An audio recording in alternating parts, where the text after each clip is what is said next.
Estos condenados desafiaron las probabilidades y sobrevivieron a lo que debería haber sido el castigo máximo, la muerte de formas disparatadas, de un estilo de ejecución a otro.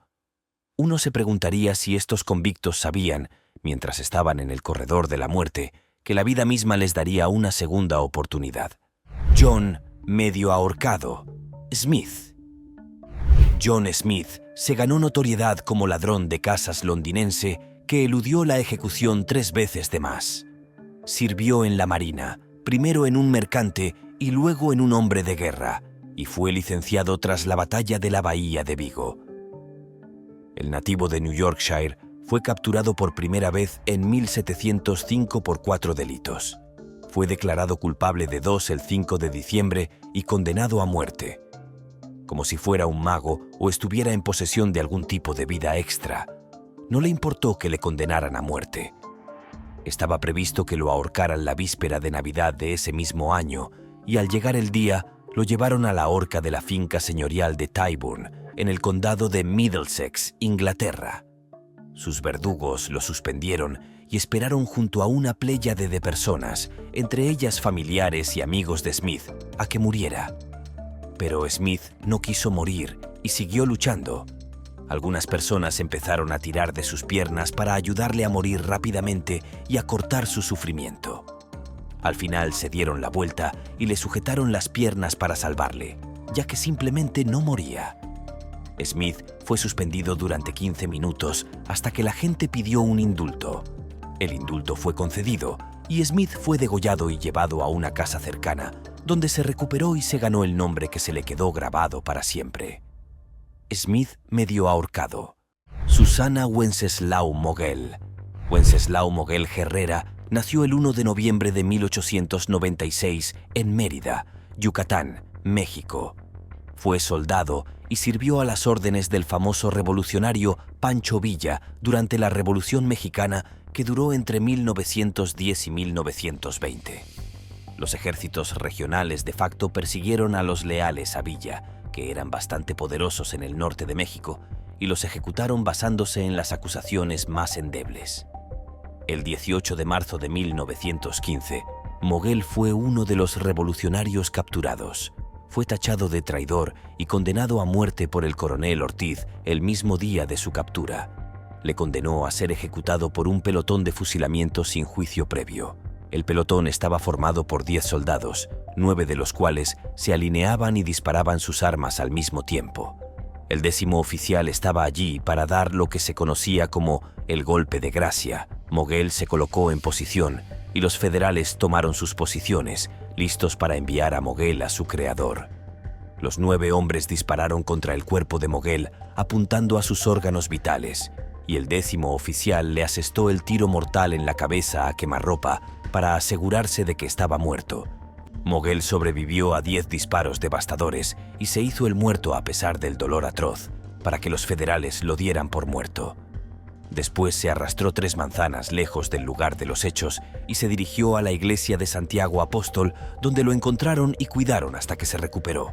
Quedó desfigurado de por vida a causa de este incidente, pero llevó una vida normal tras su recuperación, e incluso apareció en el programa de radio de Robert L. Ripley llamado Ripley's Believe It or Not. También fue el tema de una canción titulada El fusillado de la banda anarquista británica Chumbawamba.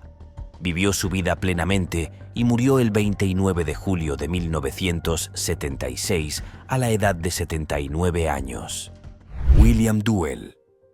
La historia de William Duell parece nada menos que un viejo cuento inglés sobre cómo sobrevivir una vez más a la horca. Duell nació en 1723 y cuando solo tenía 17 años fue condenado por ser cómplice de la violación de Sarah Griffin en Acton, Londres. Duell se ofreció a Griffin para pasar la noche y ella aceptó. Después de que Griffin se retirara a su cama de heno, Duell salió y se jactó ante 5 hombres de conocer el paradero de una joven que viajaba sola. Los 5 hombres atacaron a Sarah y lanzaron una serie de ataques que solo pueden describirse como atroces. Sarah murió al día siguiente mientras era tratada por un cirujano local. Se culpó al joven Duell como principal responsable, ya que fue él quien informó a los otros hombres del paradero de Sarah. El secretario del tribunal anotó que Duell, con lágrimas en los ojos, se reconoció culpable de violación, robo y asesinato.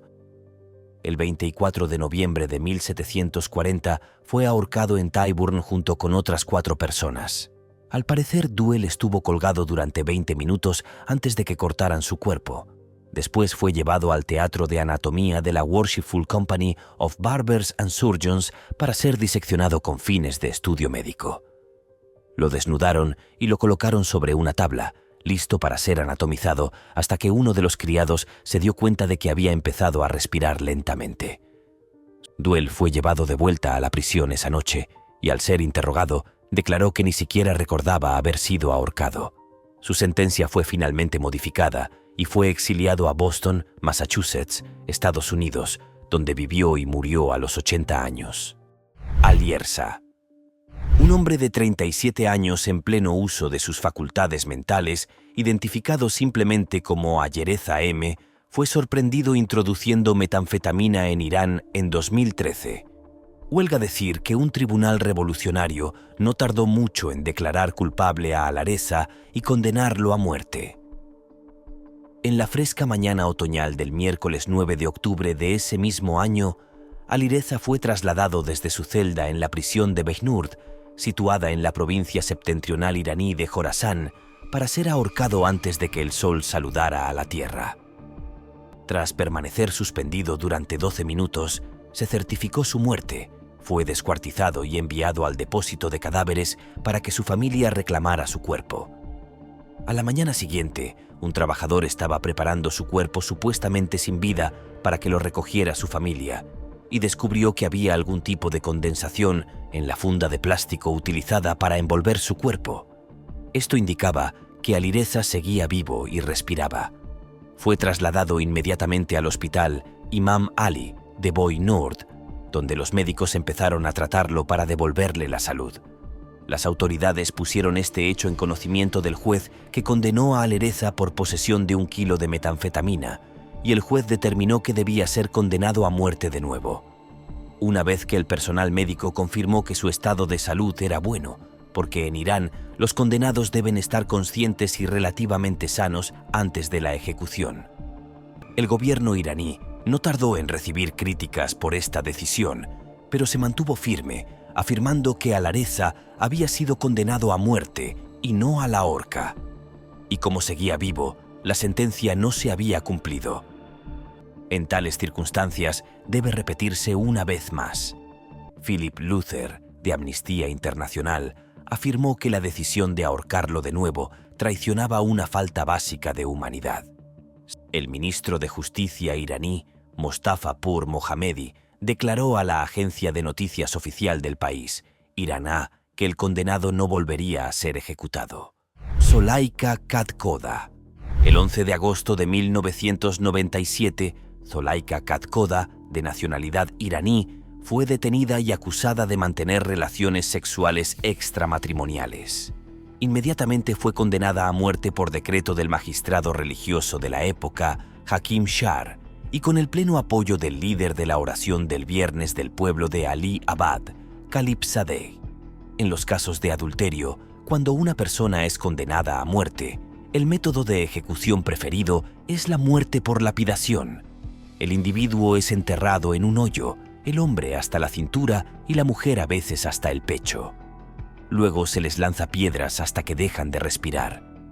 Katkoda fue llevada ese mismo día a un campo y enterrada de cintura para abajo en una zanja por civiles partidarios del régimen islámico. Junto con los Pasad Aran y los basijis locales, comenzaron a apedrear sin piedad a Katkoda hasta que los indignados aldeanos se unieron y evitaron que atacaran a la mujer semienterrada. Los aldeanos la desenterraron inmediatamente y la llevaron al cercano hospital de Bucán. La noticia del atropello se difundió rápidamente y fue recibida con gran conmoción y desaprobación entre la población de la ciudad y los pueblos de Bucán. El organismo pedía que se concediera a Katkoda una amnistía total tras su total recuperación. También es importante señalar que, según la legislación iraní, cuando una persona es condenada a muerte por lapidación, por ejemplo en casos extramatrimoniales, Si por cualquier medio sale de la tierra tras ser enterrada hasta el cuello o, por un golpe de suerte, sobrevive a la prueba, se le perdona la vida. Las autoridades iraníes declararon que se había levantado la condena a muerte contra Zulaika Kadkoda y que había sido puesta en libertad el 26 de noviembre de 1997. Anne Green.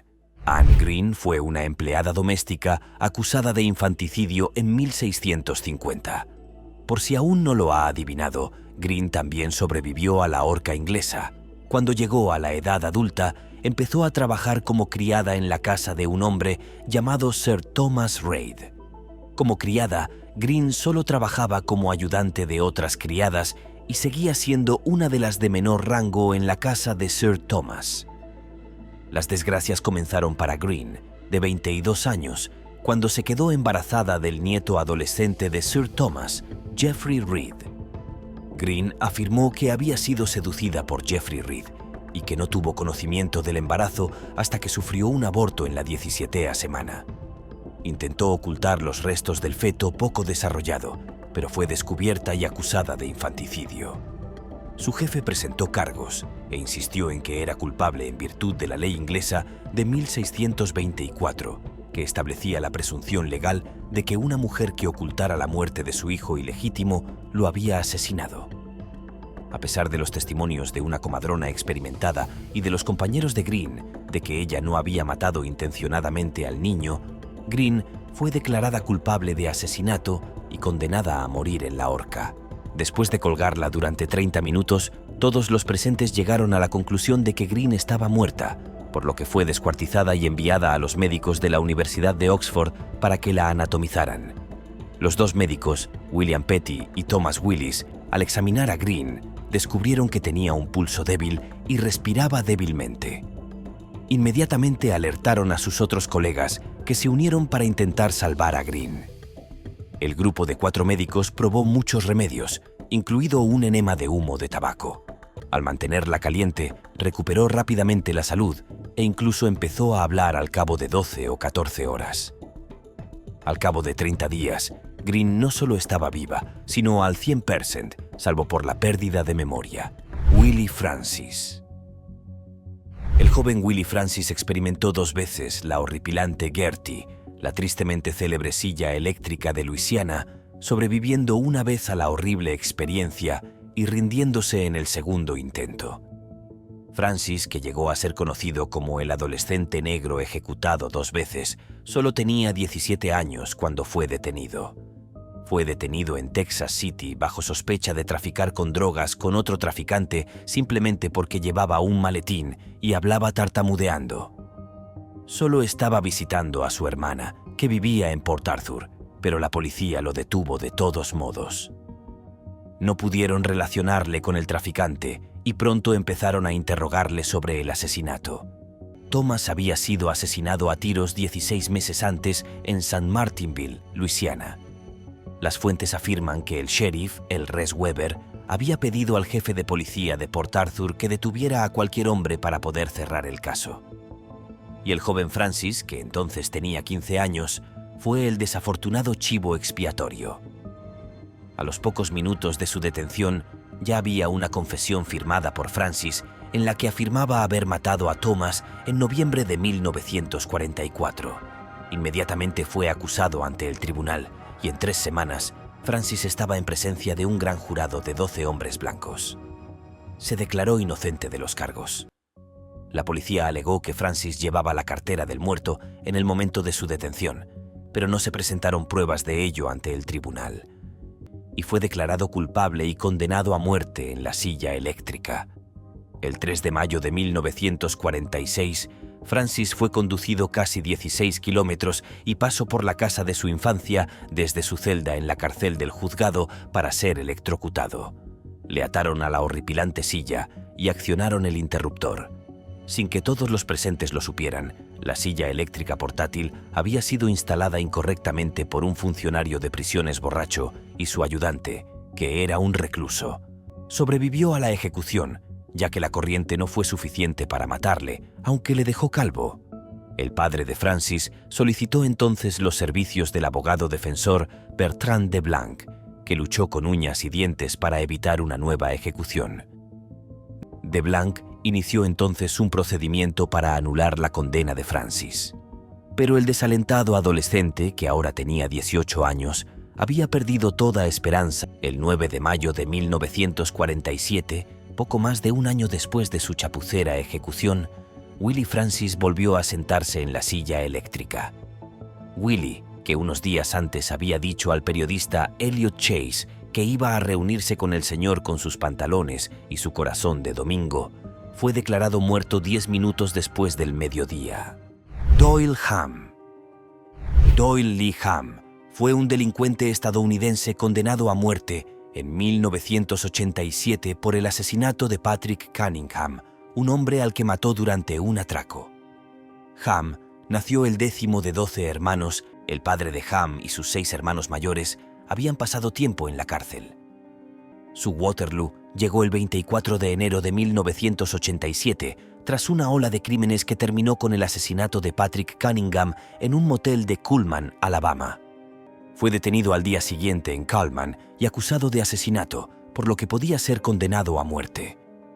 Sus abogados defensores no expusieron adecuadamente su defensa a pesar de ser conscientes de que las pruebas revelaron que padecía el síndrome alcohólico fetal y el juez jefe Baudry ordenó un examen médico independiente de Hamm para determinar si estaba en condiciones de aceptar la inyección letal.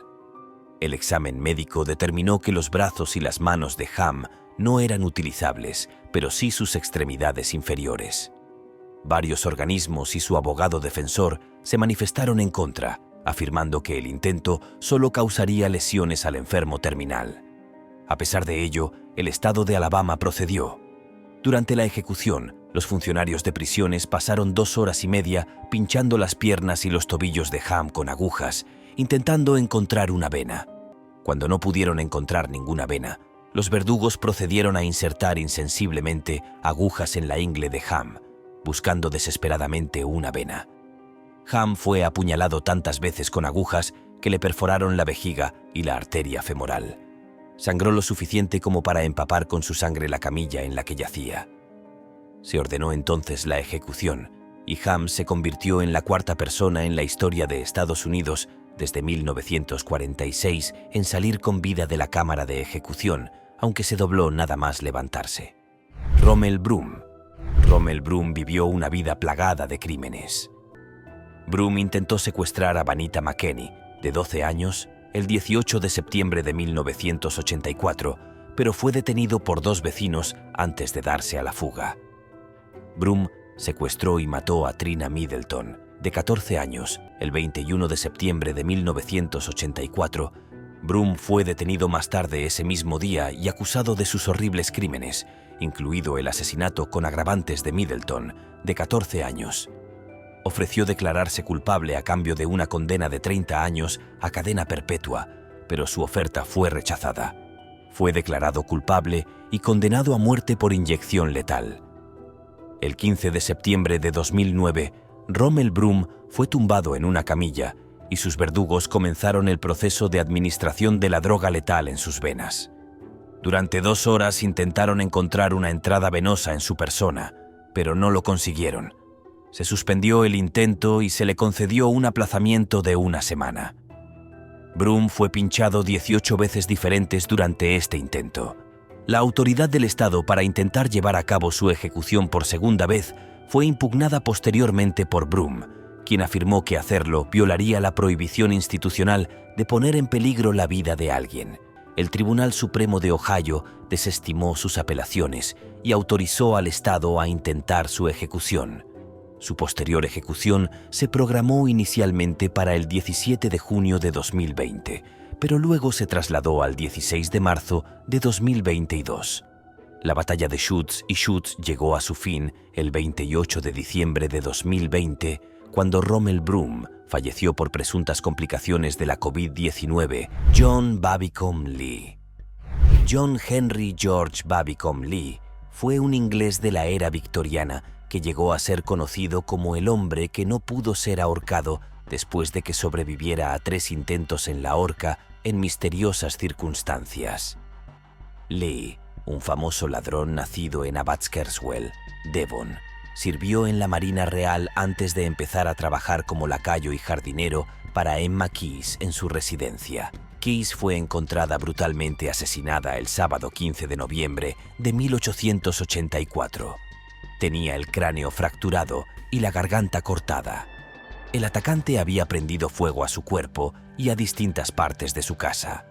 Lee fue detenido basándose en pruebas circunstanciales, ya que la gente creía que o bien había cometido el crimen, o estaba implicado en encubrirlo, o era el pirómano.